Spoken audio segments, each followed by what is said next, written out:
မိမိလွန်ခဲ့သောနှစ်ပေါင်း10နှစ်ကျော်လောက်ပတ်ဝန်းကျင်ကလာရောက်အထုတ်ခဲ့တဲ့ပြင်တောင်ကျောင်းတုတ်တံပဲဖြစ်ပါတယ်ဒီတုတ်တံလေးမှာအခုလိုသာသနာမပြုတ်နိုင်ရင်တရားမပြနိုင်တဲ့အချိန်မှာတော့မိမိတရားအထုတ်ခဲ့ပါတယ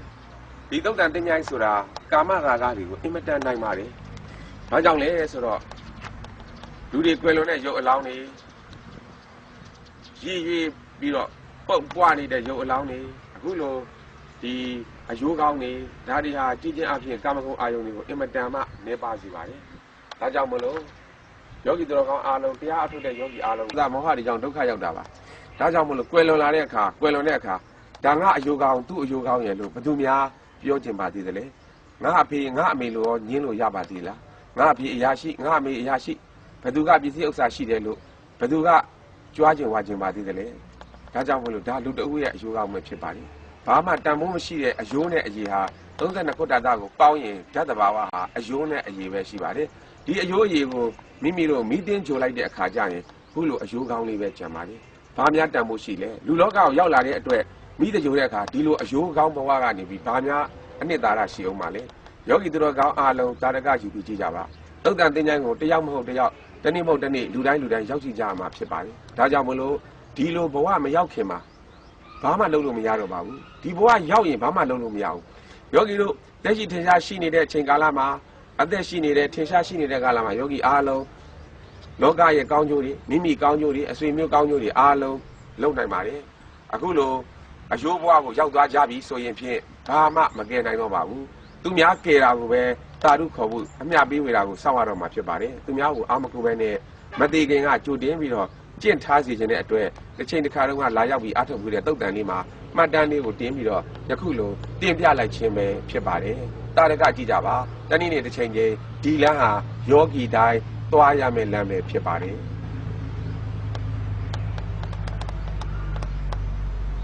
သာသနာ့နယ်ဝင်တရားထုတ်တဲ့ယောဂီတော်ကောင်းပါလို့မိမိတို့မှတ်တမ်းမှတ်ရအမျိုးမျိုးတောင်းဝေကရအောင်ရရှိထားတဲ့ထောက်ထားတွေကိုပြထားတာပါလေအမျိုးမျိုးပဲလူတယောက်ကျွလွန်သွားတဲ့ခါကြရင်ဓာတုကောင်းရုပ်လက်ရိုးတွေပဲဖြစ်ပါတယ်မိမိတို့ဓာတုကောင်းနဲ့ပတ်သက်တဲ့အယိုးတွေပါယောဂီတို့ပြန်စဉ်းစားကြည့်ကြပါတကယ်တမ်းကျွလွန်သွားတဲ့အခါကြရင်ဒီအယိုးကဘာမှတမှုမရှိတော့ပါဘူးမသိခင်သာငါနဲ့လုံနေကြတာဘာမှလည်းငါဟောဒီမှာလူတယောက်တည်းဒါတစ်လုံးပဲဒါနဲ့ဒါပဲကြံခဲ့မယ်ဆိုတဲ့ယောဂီတို့တေချာလေးကြည့်ကြည့်ကြကြမှာဘာများတန်မှုရှိမှာလဲအဲ့တော့ဒီလိုဘဝမရောက်ခင်အတန်နဲ့သတိပေးနေကြပါလေဝယ်လွန်သွားတဲ့အခါကျရင်တဲ့တဲ့လူရောမတဲ့တဲ့လူရောအတူတူနေကြရပါလေဒီလိုလေးတွေပေါ့ဒါမှမတဲ့တဲ့လူလည်းဒီလိုပဲနေကြပါတဲ့တဲ့လူလည်းဒီလိုပဲနေကြပါကဲဘာလုပ်ကြမလို့မသိခင်တည်းကတဲ့အောင်အတန်နဲ့နေကြဖို့မြစ်တာရက်ခံပြီးတော့တောင်းပန်နေပါလေအင်မတန်မှလှပတဲ့သွားတွေအင်မတန်မှလှပတယ်လို့ထင်တဲ့မျက်လုံးတွေအင်မတန်မှလှပတယ်လို့ထင်တဲ့နှာတန်လေးတွေဘယ်မှာတွေ့ကြတယ်လဲဘယ်မှာရှိတယ်လဲတိချာပြန်ပြီးစဉ်းစားကြည့်ရင်အင်မတန်တန်ဝေကရဖို့ကောင်းပါလေယောဂီတော်ကောင်းအပေါင်းလို့ဒါလေးမှတ်တမ်းကြည့်ပြီးတော့ယောဂီတို့တန်ဝေကရရှိကြပါလိမ့်အင်မတန်လှပပါတယ်ဆိုတဲ့သွားလေးတွေကဒါလေးတွေပါအခုချိန်မှာတော့ယောဂီတို့ရဲ့ထိတ်လန့်ကြောက်ရွံ့ပွဲရုပ်ဆင်းမှုကြီးဖြစ်နေပါပြီတစ်ချိန်တစ်ခါကယောဂီအားလုံးလိုပဲအပားအရည်လေးနဲ့တင့်တယ်တဲ့စိုးပြေတဲ့အရွယ်ဖြစ်ခဲ့မှာပါဆိုလဲဆိုပြေမှာပါတင်လဲတင့်တယ်မှာပါအင်းအားလဲခွန်အားလဲတမန်ပါတစ်ချိန်ချိန်မှာယောဂီတို့ဆရာတို့အားလုံးဒီလမ်းကိုသွားကြရမှာဖြစ်ပါလေအဲ့ဒီဘဝမရောက်ခင်ကယောဂီတို့ကုသိုလ်ကောင်းမှုလေးတွေနဲ့အစဉ်အလာကောင်းနဲ့မိမိတို့အားထုတ်ကြရမှာဖြစ်ပါလေအဲ့ဒီလိုမိတကြိုတဲ့အခါမိလောင်ကျွမ်းနေတဲ့ရုပ်အလောင်းကြီးဟာနောက်ဆုံးတော့မိမိတို့လောင်ကျွမ်းကုန်တာပါပဲမသေးခင်မှာလောဘဒေါသမောဟကလောင်နေသိသွားတဲ့အခါကျလေမိကလောင်ပြီးတော့လောင်မြိုက်သွားပါဒီရုပ်ခန္ဓာကိုအဲ့တော့အမြဲတမ်းလောင်နေရတာလားအဲ့လိုလောင်ခံနေကြအောင်မလားအငြိမ့်တက်ဖြစ်တဲ့နိဗ္ဗာန်ကိုရအောင်တမက်တပူလောက်ရအောင်ကြိုးစားအားထုတ်ကြမယ်ဆိုရင်ဖြင့်အသေးတက်ပြီးတော့အနေမြတ်ပြီးတော့အနေတက်ပြီးတော့အနေမြတ်ပြီးတော့အသေးလည်းမြတ်မှာဖြစ်ပါတယ်အနေတက်ရင်အသေးမြတ်မှာဖြစ်ပါတယ်ဒါကြောင့်မလို့မိမိတို့တန်ဖိုးရှိအချိန်ကိုအသုံးချနိုင်အောင်ရည်ရွယ်ပြီးတော့ဒီခန္ဓာလေးများကိုတင်ပြလိုက်ခြင်းပဲဖြစ်ပါတယ်ယောဂီတို့ရေအောင်လန်းဆရာနဲ့ပြနေတာမဟုတ်ဘူးနော်တန်ဝေကရအောင်ဤမျိုးစုံတဲ့ယောဂီတို့ကိုပြသနေတာအနစ်နာခံပြတာဖြစ်ပါတယ်ဟာဒါလူရဲ့အယိုးတွေပါယောဂီတို့ဒီလိုအယိုးဘဝရောက်ရင်ဘာမှလုပ်လို့မရတော့ပါဘူးအဲ့တော့လုပ်လို့ရအောင်ခုချိန်တည်းကသီလသမာဓိပညာကိုကြနာတိက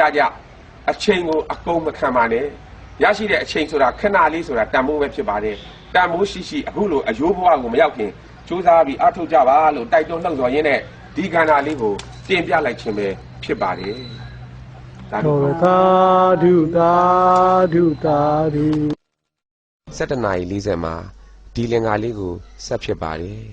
နာမည်ကတန်တရလွတ်ကြောင်းယူရင်းခန္ဓာမြင်စိတ်ငါကို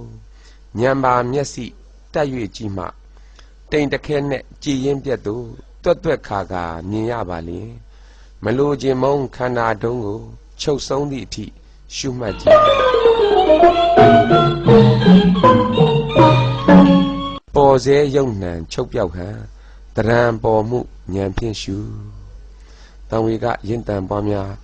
အားထုတ်နိုင်ကြပါစေဘဝနာမယာရှိစရာထွေပြမနေမနာသွားလို့ပွားကြတာဘဝနာမယာရှိစရာထွေပြမနေမနာအပွားများအားထုတ်မှုမရှိပဲမိမိတို့တည်ဆုံးသွားခဲ့ပါပြီတကြိုဆက်ထဲမှာအခုလိုတကြိုလိုက်ကြပြီပေါ့ပြုခဲ့တဲ့ကံတွေကြောင့်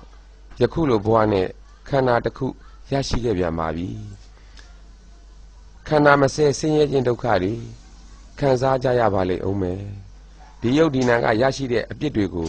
မကြောက်ကြသေးဘူးလားတန်ဝေကယဉ်တန်ပွားများအားထုတ်နိုင်ကြပါစေတန်ဝေမသည်မညံစီသူနှလုံးသားပစ္စယသင်္ခါရယောလိုက်ရွှင်လိုက်လူကရေကဘယ်ဟာမတည်ရဲ့အောက်ဝဲဟောက်ပြောင်းအကြောင်းကံကံမလာဩလောဘဒေါသရေလောဟရေအဝိဇ္ဇာပစ္စယသင်္ခါရတဲ့ယောလိုက်ရွှင်လိုက်လူကရေကဘယ်ဟာမတည်ရဲ့ဟောက်ဝဲဟောက်ပြောင်းအကြောင်းကံကံမလာ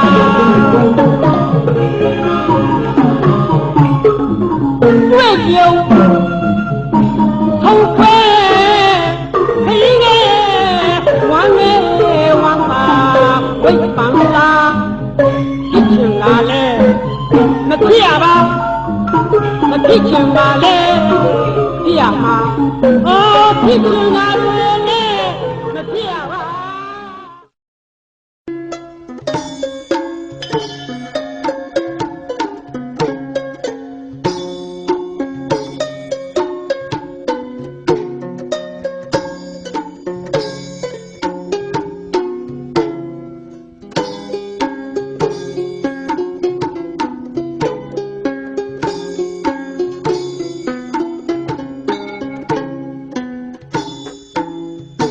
တုံးကလည်းတယောက်ထဲတော်လက်တွဲခေါ်ကဖော်မပါဘူး